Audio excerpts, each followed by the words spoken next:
The next author we are going to study in this course is Pseudo-Dionysius.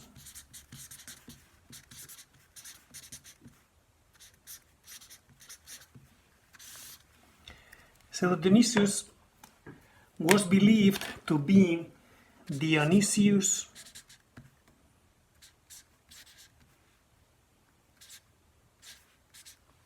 Areopagite, who was the St. Paul's Athenian convert, because the name Dionysius was in the writings, so it was attributed to Areopagite. But after different studies, most critics confirmed that it's not Dionysius Areopagite, but Pseudo-Dionysius, because we don't know exactly who he is. His writings go back to the 500 year Anno Domini, and the most important of his works is Divine Names. That was the most important work Pseudo-Dionysius wrote. And in this work, he talks about the affirmative way in his approach to God. And he follows the following method. He starts out by universal statements. Okay, he says, there is goodness in the world. In all the created creatures, I see some goodness. So there must be a place, there must be a being in which you find the good. Okay, this would be an intermediate statement in his way of reasoning.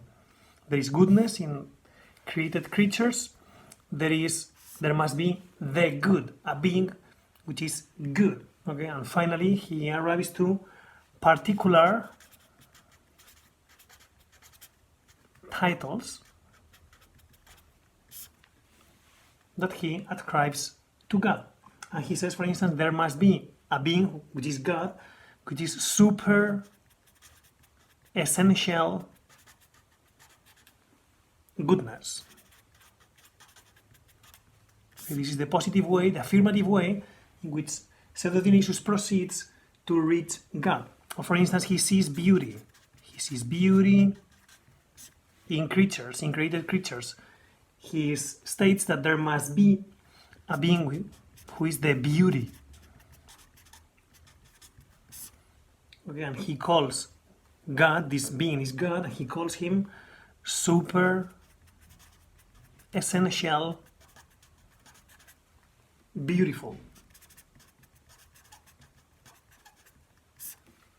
Or for instance, he says, there I see life in created creatures. So there must be a being who is the life itself. So he comes up with a definition of God, or he refers to God as the super essential essence. And finally, he sees intelligence in the world. So he states there must be a being which is the wisdom.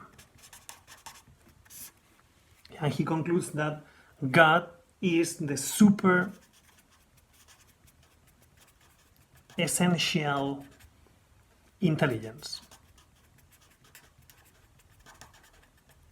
Okay, so from universal statements, he moves to intermediate statement. Okay, there is goodness, so there must be a being which is good, and he ascribes to God particular titles: super essential goodness, super essential beautiful, super essential essence, and super essential intelligence, depending on what he sees in this world: goodness, beauty, life, and intelligence. What happens here, he says these qualities we see in creatures, in created creatures, are inhering qualities, okay?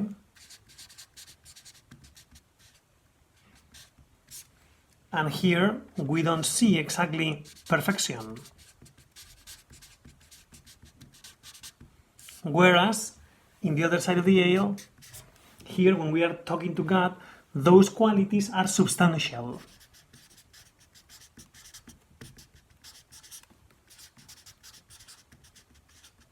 And we see here perfection. So that's the way he approaches God in a positive way.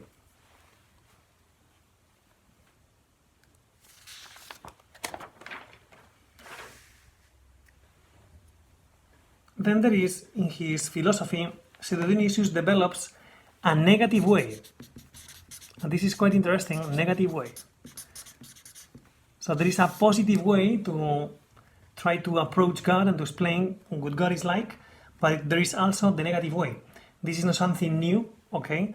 It was in the new Platonic philosophy, it was in Proclus, it was in one of the philosophers we studied in the patristic period, and now it comes up again in Pseudo-Dionysius. It will come up again in St. Thomas Aquinas, so it's a traditional theme in the history of philosophy, and this is the way he explains this negative way. The negative way, it's about denying of God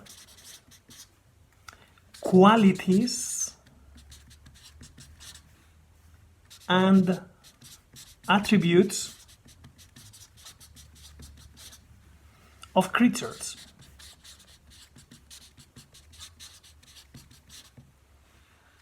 This would be the starting point. For instance, in creatures, you see limits, because all creatures are limited. You see lack of unity or division in creatures. You see in creatures, for instance, this property, perishableness. Things come to an end. Things undergo decay. Or you see ugliness. Okay, so all these things lead us as philosophers to a super essential darkness. Okay, this super essential darkness is the darkness of knowing.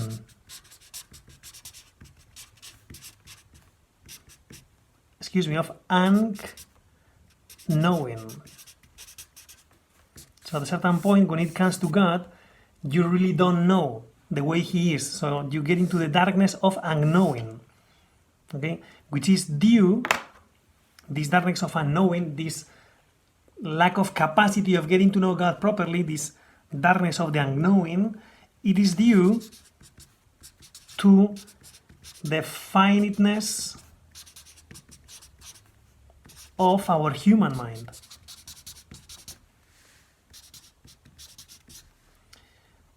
Which is blinded in front of the light.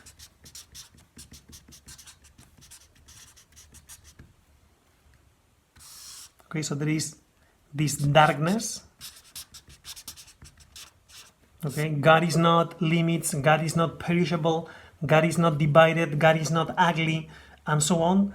You can say what God is not, and on the other side there is the light, which is what God is. God is so perfect and so many things that when you look at him, it makes you to go blind. So you better point out what God not is not, to try to explain what God is. The example, one of the examples that Pseudo-Dionysius brings up is sculptures. Sculptures coming out from marble. This is an example. Everything you take off the stone of the marble, this is what your sculpture is not. Okay, so you are totally sure about what your sculpture is not, and depending on the skillfulness of the artist, you get to the real product you want to show, right? But that to show that is very difficult. So you know what you have to take off, and but doing so you explain what something is not. So this would be the negative way in Pseudo-Dionysius.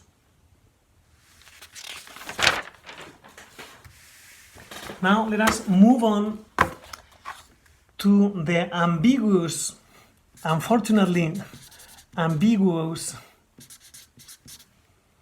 teaching on creation that our friend Pseudo-Dionysius gives us. And here is the thing. He understands that God, okay, is here. God is here. And he bestows being, but he becomes manifold, which means that somehow God transmits being here, okay? So here, being, here, being. There are creatures which receive from God his capacity of being, right? And all the being comes from God. So God bestows being and he becomes manifold. So there are beings here which receive their being from God. And Pseudo-Dionysius states that God is one and undivided, of course. And he says that God is transcendent. Okay? What happens is, in this explanation, the transcendence of God is not really well explained because there is no real line here. Okay, so it's not clear in his explanation that these beings are not different from God. Actually, he says that beings are kind of an extension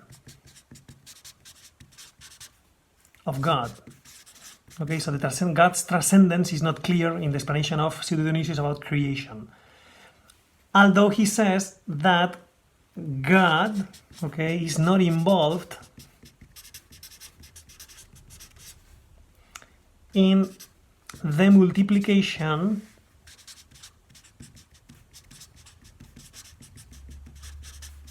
of being. Okay, here this is like the multiplication of being which comes from God. So he says Pseudo-Dionysius says to defend the transcendence of God, God is not involved in this multiplication of being. Okay, so well, this is what he says. Also, Pseudo-Dionysius states that creation is something that God performs from exemplary ideas. Okay, this is very Platonic, as we know very well. These exemplary ideas which are in God, okay, so God creates according to those ideas. So the beings he creates, okay, these are beings, all of them respond an idea which is exemplary and it's in God, okay? So again, there is no line here to explain well that here is God, transcendent, and these are beings which are different from him. So in Pseudo-Dionysius, unfortunately, the transcendence of God is not really well respected. So he gives into a certain degree of pantheism, okay? Finally, he says that God is the beginning and the end of creation. And that's good. I mean, that's right, because all the beings come from God, and somehow with his being, God is attracting them. So the creatures tend to God as their end, and of course they come from God. So this would be the explanation of Pseudo-Dionysius about creation, which is a bit ambiguous because he gives into a bit of pantheism. And now let us move on to the next thing, which is his explanation about evil. Okay, so what do we do with evil? According to Pseudo-Dionysius, okay? And in the history of philosophy, the problem with evil is about the origin of evil. And there are two options, as we know. There is this possibility of either you consider evil as something that exists, being, or, I'm gonna write this in red, or you consider that it doesn't exist, no being. Okay, so if evil is something that exists, then it is something positive. And if it's something positive, then you can ascribe it to God. You can say that God was the responsible for that evil. That's one. That would be one option. I wrote it in blue because that's not the case. Okay. So according to Pseudo-Dionysius, evil has no being. Okay. There is no. It's something. It doesn't exist really. Okay. So if it doesn't exist, it's only something negative. And if it's something negative, we get to the no existence of this evil. Okay, so that's what Pseudo-Dionysius explains. The thing is, there are people who say that evil is productive. So if it's productive, that means that there is activity there. So there is something positive there, right? So if there is something positive there, then there is being. So in this there is being, it must have been created by God. That's one of the objections Pseudo-Dionysius tries to explain. And he gives an example. He says, for instance, debauchery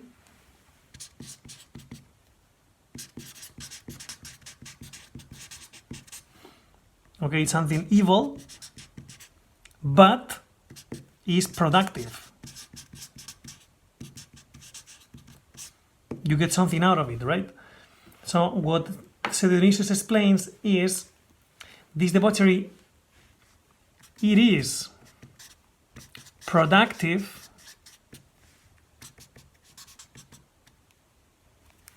because it is good somehow. It is good, or, as he says, it happens through an action of good.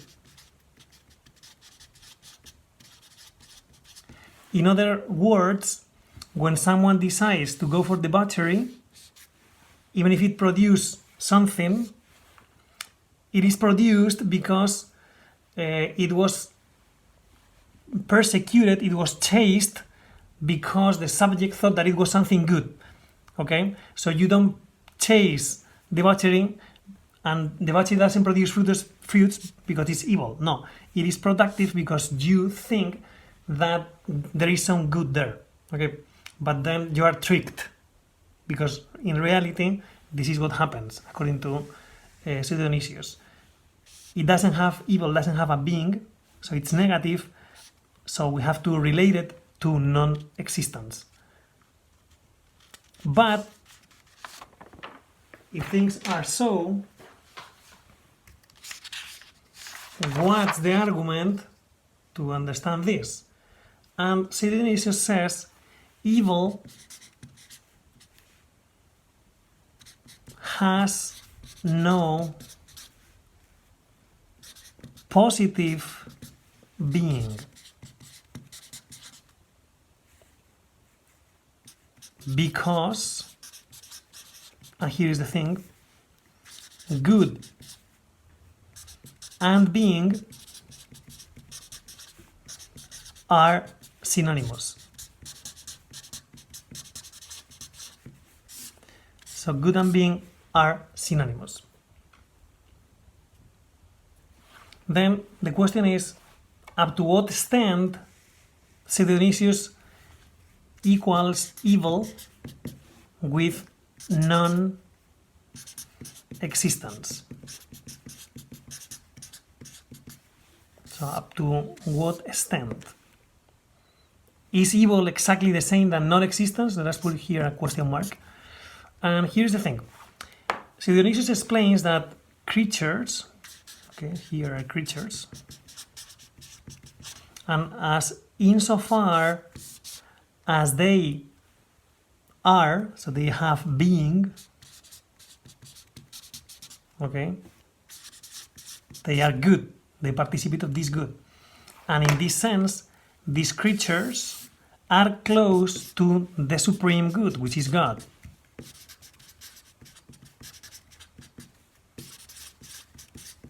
Okay, it is God. So you have being, and you go after good, you have that being, that means that you are close to God. What happens here is there are creatures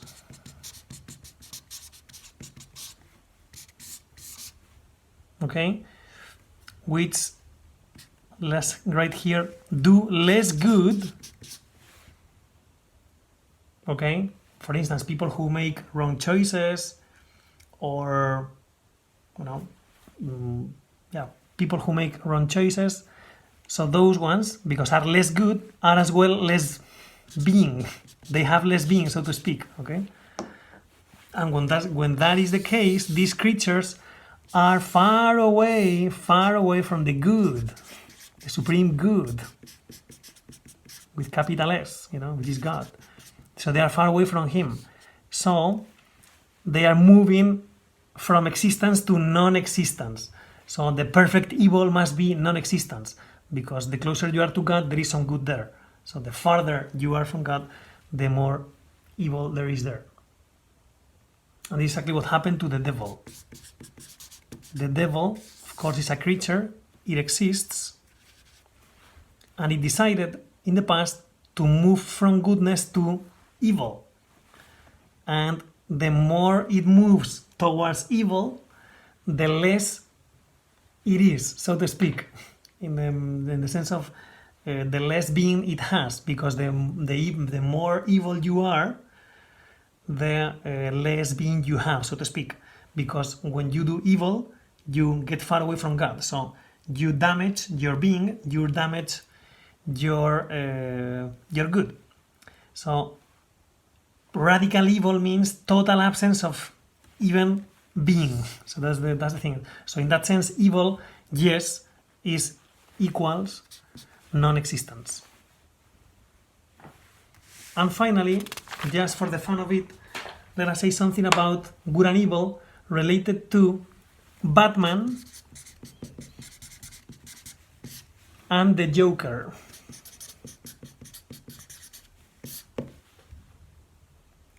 Okay, so Batman has a difficult past. His parents were killed. So there is a difficulty here for Bruce Wayne to get through. But he decides, in that context, to start doing good things. So he wants to bring good to a corrupt city, Gotham, by doing good things. He decides not to kill, okay, as other people decide to do. For instance, the League of Shadows, etc. So he decides to do good things. If killing is evil, he's gonna try to bring justice to Gotham by not killing, meaning by doing good things, okay? By making that choice, he becomes a hero. And as we know very well, heroes always win. What happens on the other side of the Yale with the Joker is Joker has a difficult past as well, because there are wounds there. You know, there is this condition he has which makes him laugh and laugh and laugh at any moment about nothing. He has in the past, we know in the movie that his father was abusive father. So he has a difficult past. And these are the wounds he has to overcome, because there is presence of evil in his life, as there was evil in the life of Batman, right? So what happens is he decides to revenge. He decides to give back to those who laughed at him. He decides to kill them. So he decides to do evil things. To those who laughed at him, to those who considered that he was stupid, etc., he decides to react badly by doing evil things. So in his life, there is a choice for less good, okay? Unlike Batman, in Batman there is plus good. He decides to do good things. The Joker decides to be less good, and that means, that implies to be less, so less being. In the case of Batman is plus being, because your being is better when you do what is good. So the Joker is the opposite. He decides to do evil things, so he's less good, he's less being, so that he becomes a villain.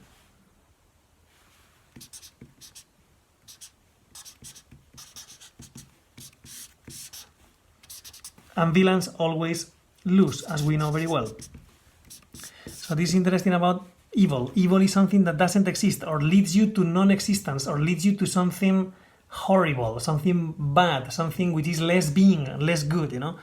And in this regard, I just would like to bring up this quote by Aristotle: "We are what we repeatedly do." This is something important, and that idea is definitely important in our lives. We are what we repeatedly do. That's something that Aristotle says. The better things you do, the better person you become. Plus good, plus being. You know, this is and that decision happens in your will. So let us leave it there for today.